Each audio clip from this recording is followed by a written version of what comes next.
ഞാൻ cinema professional എടുത്തത് ഈ പറഞ്ഞ 85-86 ആണെങ്കിലും ഞാൻ അതിന് മുമ്പ് സിനിമയിൽ അഭിനയിച്ചിട്ടുണ്ട്. ആദ്യമായിട്ട് അഭിനയിക്കുന്നത് അച്ഛൻ്റെ നാടകം കാപാലിക, അത് സിനിമയായി. സിനിമയപ്പം ഞാൻ അഭിനയിക്കാൻ പോയതല്ല, ചുമ്മാ അച്ഛൻ്റെ കൂടെ പോയതാണ്. അപ്പോൾ അന്ന് എനിക്ക് സിനിമയിൽ അഭിനയിക്കുന്ന ഒരു വലിയ ആഗ്രഹങ്ങളും ഇല്ലായിരുന്നു.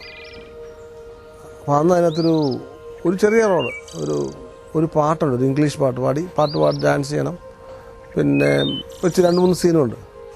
അപ്പം അന്ന് ഇങ്ങനെ ക്രോസ് ബെൽറ്റ് പണിയാണ് എൻ്റെ ഡയറക്ടർ. അപ്പം നല്ല കൂട്ടം അഭിനയിക്കാം, ഞാൻ പറഞ്ഞു എനിക്ക്. അപ്പം അച്ഛനും അത് നോക്കണം, ചെറിയ റോളല്ലേ.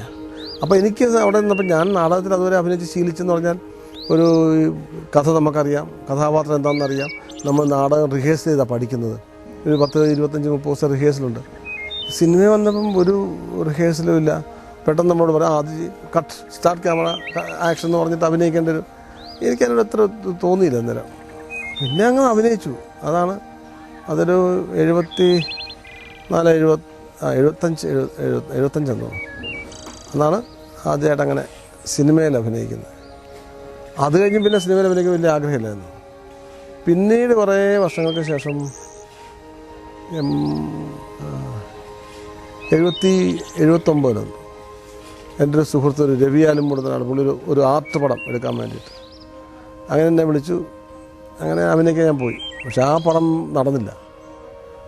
പക്ഷേ എൻ്റെ സുഹൃത്തുക്കളൊക്കെ അറിഞ്ഞു ഞാനിങ്ങനെ സിനിമയിൽ അഭിനയിക്കാൻ പോയിരിക്കുമെന്ന് അറിഞ്ഞു. അപ്പോൾ എൻ്റെ ഉള്ളിലൊരു നാണക്കേടൊക്കെ, എന്താ കുറേ നാളായി ഇങ്ങനെ സിനിമയിൽ അഭിനയിക്കാതിരുന്നൊരു ചാൻസ് കിട്ടി, ഞാൻ അഭിനയിക്കാൻ പോയി എന്ന് പറഞ്ഞു, സിനിമയിൽ നടന്നില്ല. അപ്പോഴാണ് സത്യം ഈ നല്ല സിനിമയിൽ അഭിനയിക്കാമെന്നൊരു ആഗ്രഹം തോന്നി.